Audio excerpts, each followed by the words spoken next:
자, 이게 오늘자 신문이고요. 오늘자 보면 이번 한 주간 미국하고 중국하고 관세 주거니 받거니 굉장히 심했었잖아요. 지금 보면 오늘 아까 중국에서도 맞대응을 했고 더 이상 예전에 미국에서 관세를 올리든지 말든지 신경 쓰지 않겠다. 이미 이 정도 관세면 미국 물건도 중국에 팔 수 없을 거고 중국 물건도 미국에 팔 수 없을 거니 의미 없다라고 발표를 했더라고요.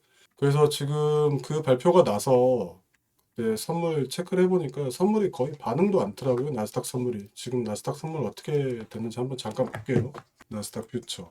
지금 뭐 0.25% 상승? 거의 보합이라고 볼 수가 있겠네요.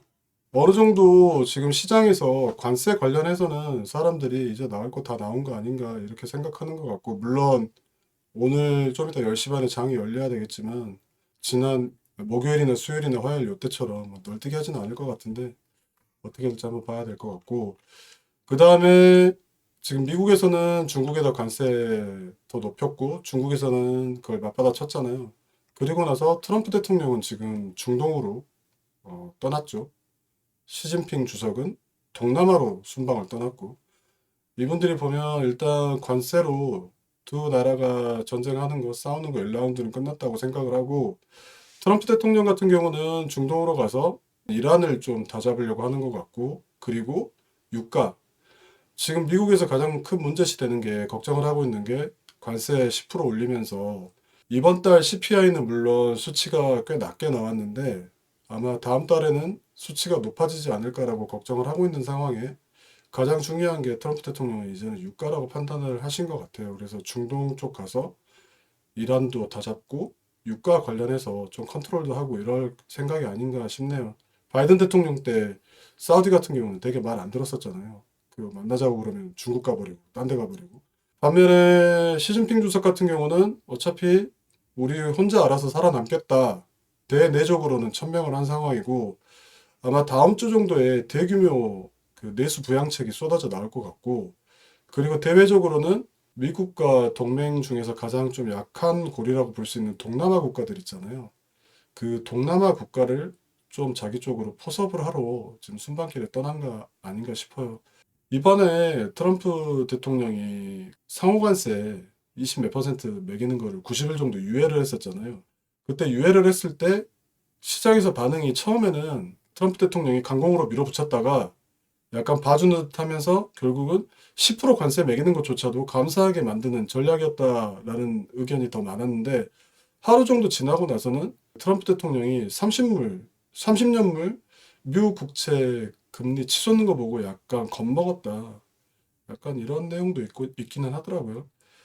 그래서 앞으로 좀 지켜봐야 될 것 같고, 지금 주가 상황을 보면, 그 나스닥 지수를 보면 바로 반등할 것 같지는 않아요. 그동안에 한 2, 3주 정도 나스닥이 계속 빠졌었고, 이번 주에 설사 반등이 나온다 그래도 그 살짝 반등이 나오는 정도고, 4월 말까지 그 월봉이 찍혀봐야 알 것 같아요. 월봉이 찍혀봐야 이게 하락이 더 시작일지 더 갈지, 아니면 그 V자 반등이 나올지, 그거는 4월 말 월봉이 마감이 돼봐야 찍혀봐야 알 것 같고, 저 개인적인 생각은 아직 시작도 안 한 것 같아요. 왜냐하면 이제 관세 때리고 관세가 어떻게 영향을 미칠지는 아직은 나온 게 없잖아요. 지금 관세 영향 때문에 기업들도 미리 대응을 좀 하는 것 같고, 특히 오늘 매일경제 신문 보면 미국 기업들이 어떻게 대응하는지 조금 조금 이렇게 나오기 시작을 하더라고요. 그래서 지나가면서 이 신문 보면서 그거 계속 좀 체크를 하시죠.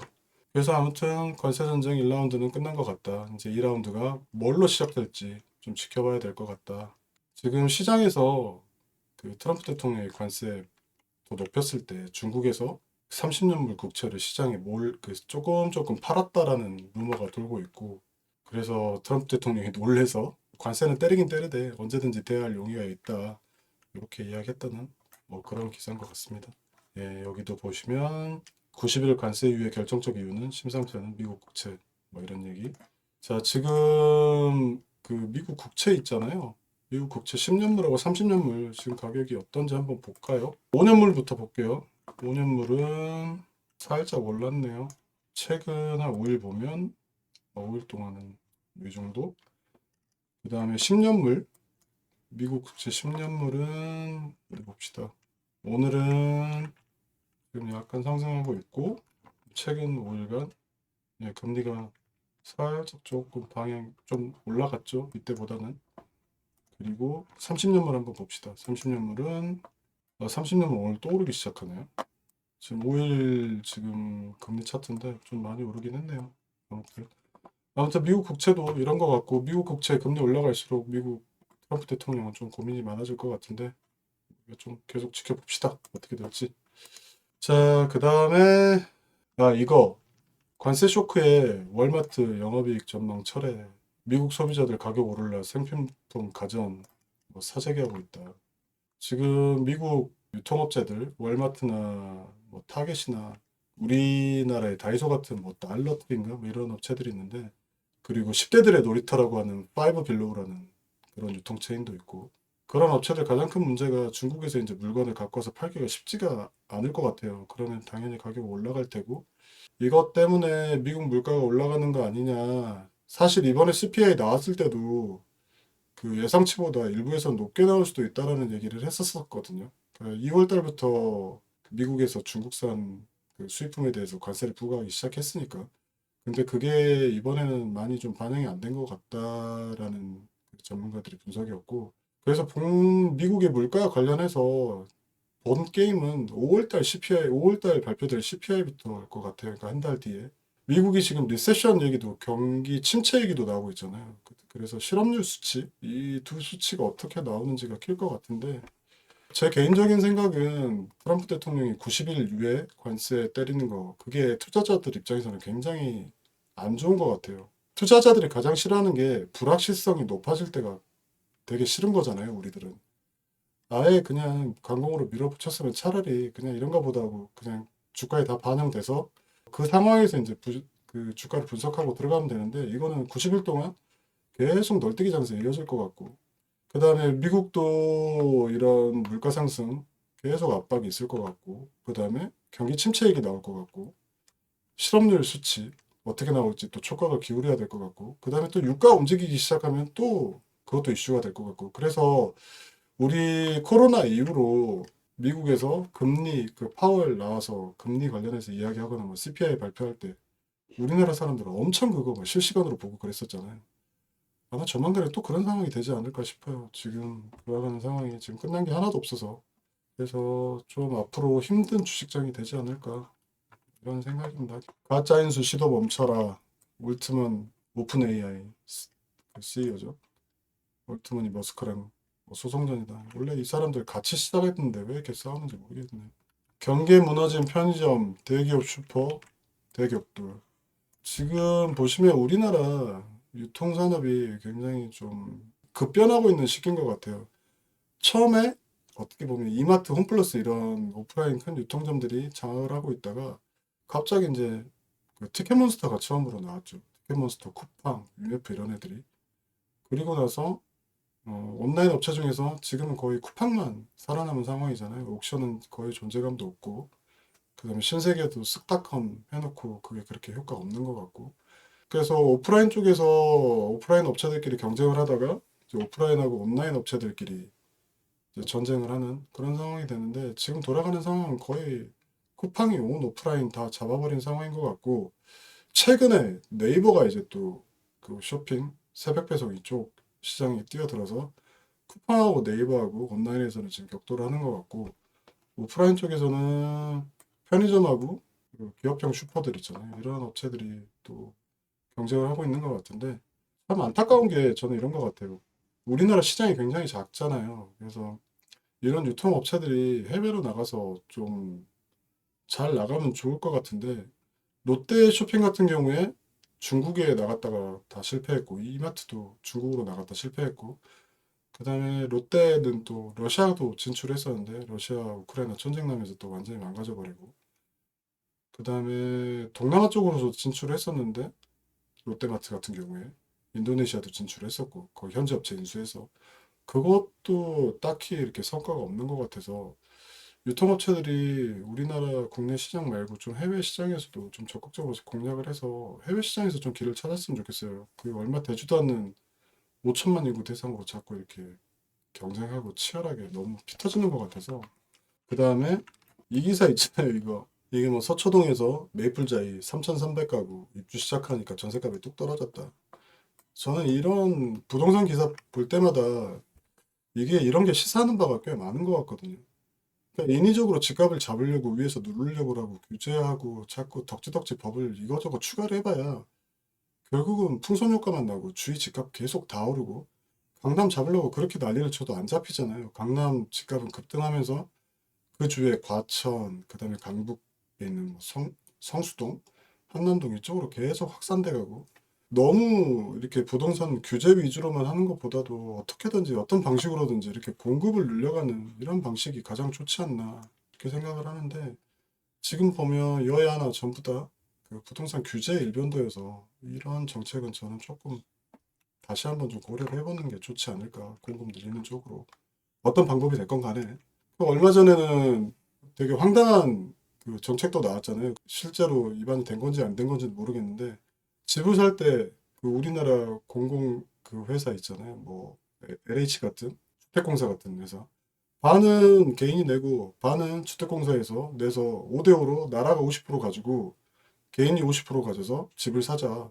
그래서 집값 뭐 잡자 뭐 이런 얘기 나왔었는데 이것도 되게 황당했던 이야기 같아요. 만약에 집값이 오를 때는 상관이 없는데 만약 집값이 떨어진다고 생각하면 만약에 LH라고 할게요. LH에서 50%를 가지고 있는데 집값이 떨어졌다 그러면 LH 대차대조표의 자산은 계속 떨어지는 거잖아요. 그러면 결국 신용등급이 좋지는 않을 거고 공공기관의 신용등급이 떨어지면 나라에도 그게 안 좋은 영향이고 그러니까 그런 황당한 정책 말고 저는 개인적으로는 공급을 좀 늘렸으면 해요.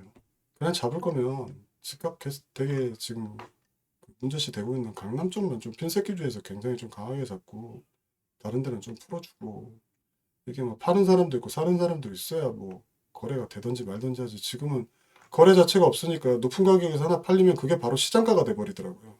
그래서 집값은 계속 올라가는 상황이니 좀 이거 한번 좀 고민해보는 게 그리고 이 토지 허가제 이것도 되게 웃긴 것 같고 그러니까 타워팰리스 같은 경우에 일부는 아파트고 일부는 오피스텔이어서 오피스텔로 분류되어 있는 거는 거래가 가능하고 그다음에 한남동의 한남동 같은 경우는 5층짜리 건물도 있고 4층짜리 건물도 있어서 5층짜리 건물은 거래가 안 되고 4층짜리 건물은 또 거래가 되고 아파트로 분류가 안 되니까 또 이런 말도 안 되는 그런 상황이 자꾸 발생되는 것 같아서 안타깝습니다. 오늘 기사는 딱히 그렇게 뭐 많지가 않은 것 같고 네, 목요일 거 기사 한번 볼게요. 금요일 오늘 거 말고 그 SK그룹 이거 SK 에코플랜트 지금 매각 얘기가 나오고 있는 것 같아요.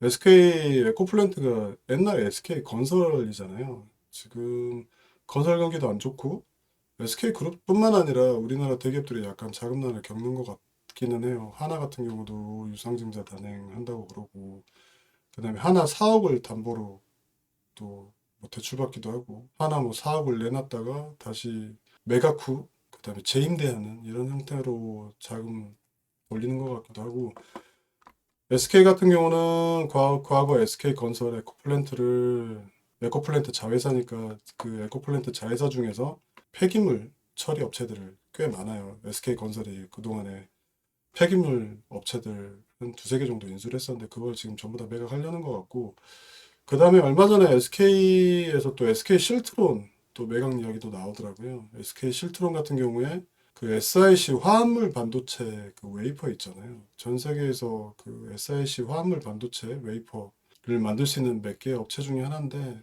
과거에 미국에 있는 듀퐁의 그 웨이퍼 사업부 인수해서 지금 하고 있었는데 그 SK 실트론조차도 지금 시장에 내놓는 것 같고 SK 그룹에서도 지금 자금 확보하려고 좀 애를 쓰는 것 같습니다. 그 다음에 옆에 보시면 셀트리온 서정진 회장 사채 털어서 셀트리온 지분 사들인다. 뭐 이거는 아무 의미 없는 얘기죠. 자사주 매입해서 소각하지 않으면. 근데 그 이 서정진 회장님도 몇 번 실망을 줘가지고 지주들한테 이 뭐 하겠다 그러면 별로 주주들이 요즘은 인정을 안 해주는 것 같긴 해요. 그래서 지분 사들였는데 지분 사들이고 나서 어떻게 하는지 지켜봅시다. 그 목요일 날 기사 중에 그 오피니언欄에 이게 있어요. 트럼프 100년 만에 관세 정쟁 요거는 한번 좀 그 신문 구독하시는 분들은 한번 읽어보시고 신문 지금 구독 안 하시고 계신 분들은 그 네이버나 뭐 다음에서 좀 그 서치하셔가지고 한번 읽어보셨으면 좋겠어요. 이게 과거에 미국에서 그 관세 관련해가지고 역사적인 큰 뭐 이슈라고 하기는 좀 뭐한데 그런 게 있었는데 여기 보면 뭐 링컨 대통령 시절에 우일 관세법, 그다음에 맥킨리 관세법 이런 것들이 있어요. 근데 이런 게 한 번씩 이렇게 읽어보시고 좀 기억을 해 놓으시면 괜찮은 내용 같아요. 나중에 뭐 관세 얘기 나왔을 때 뭐 이런 거 관련해서 얘기하면 좀 있어 보이기도 하고. 요거는 제가 봤을 때도 한번 읽어볼 만한 그 칼럼이었거든요. 그래서 요거는 한번 다 이 방송 그 라이브 끝나고 한번 서치해서 한번 읽어보셨으면 좋겠네요. 그다음 수요일 거 한번 볼게요. 수요일 거. 수요일 거 삼성전자 1분기 영업이익 6.6조 선방했다. 그래도 다행입니다. 우리나라 주축 회사인데 계속 삼성전자 지금 안 좋고 디램 같은 경우도 지금 하이닉스한테 밀렸다는 얘기도 나오고 하는데 삼성전자가 빨리 분발해서 다시 한번 또 우리나라 반도체 산업을 끌고 가는 그런 모습을 봤으면 좋겠네요.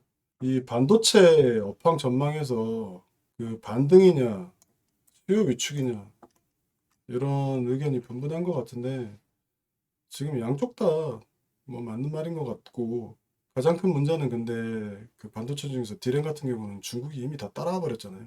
이제는 중국에서 자체적으로 디램 생산해서 디램 반도체 가져가 버리니 수요가 늘더라도 우리나라나 그 미국에 있는 마이크론 같은 업체한테 얼마나 도움이 될지. 그래서 실제로 반도체 수요가 늘더라도 업체들의 매출은 그렇게 많이 늘지가 않을 것 같아요. 이제는 그 중국에서 경쟁사들이 너무 많이 나와서 이거 건설업계 7월 위기설 이게 굉장히 좀 문제가 많은 것 같아요. 우리나라 건설 경기 죽으면서 건설업체 지금 굉장히 많이 부도가 나고 있고 그 신동아 건설이나 이화공영 이런 데도 지금 법정 관리 얘기 나오고 있고 삼부토건 또 법정 관리 얘기 나왔잖아요. 이게 건설업에서 끝나는 게 아니라 그동안에 그 PF 있잖아요. 프로젝트 파이낸싱. 이 프로젝트 파이낸싱에 이 건설사들과 함께 그 프로젝트 파이낸싱 론에 참여했던 저축은행들, 그다음에 보험사들이 굉장히 많거든요.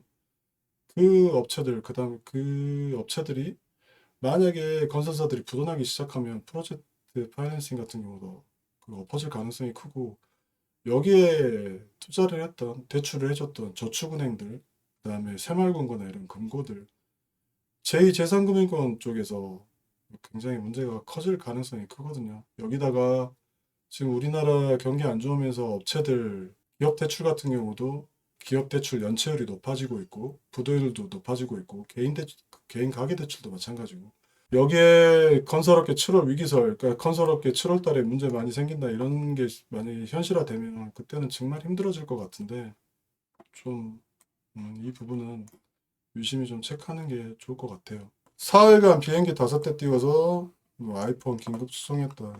초반에도 말씀을 드렸지만 제조업체들이 그 베트남이나 뭐 태국이나 이런 하청 공장들한테 발주를 넣었다 지금 발주를 취소하는 경우도 굉장히 많고 물건을 받아 올려다가 물건을 그냥 일단 선적하지 말고 그냥 그대로 놔둬라 이런 지금 얘기가 그 굉장히 많이 나오는 것 같아요. 지금 당장은 관세 때문에 앞으로 물가 상승 위험도 있고 그다음에 공산품들 그 공급이 원활하지 않을 가능성도 있는데 만약에 이 관세 문제가 어느 정도 그 해결이 돼서 시간이 흐르면 이제 경기가 정상화될 거잖아요. 그때 아마 물동량이 폭증할 수도 있을 것 같아요. 그래서 물동량이 폭증하면 결국은 그 컨테이너로 많이 실어 나르니까 해운주들, 그 다음에 항공주들 있잖아요. 항공주들 중에서도 그 화물 실어 나르는 UPS 같은 회사들, 뭐 이런 회사들, 그리고 항만 주변에 창고 이렇게 보유하고 있는 리츠 회사들도 굉장히 많거든요, 미국에. 그래서 나중에 관세 문제가 어느 정도 이게 뉴노멀로 정착을 하고 사람들이 이 부분에 대해서 이렇게 신경을 안 쓰는 상황이 되고 물동량도 정상적으로 회복했을 때 이런 업체들 좀 유심 있게 보는 것도 좋지 않을까 싶어요. 지금 당장은 뭐 이런 업체 보는 게 의미가 없을 것 같긴 한데 나중에 시간이 지나서 이런 상황이 되면 그때 제가 또 한번 말씀을 드릴게요. 이런 부분은.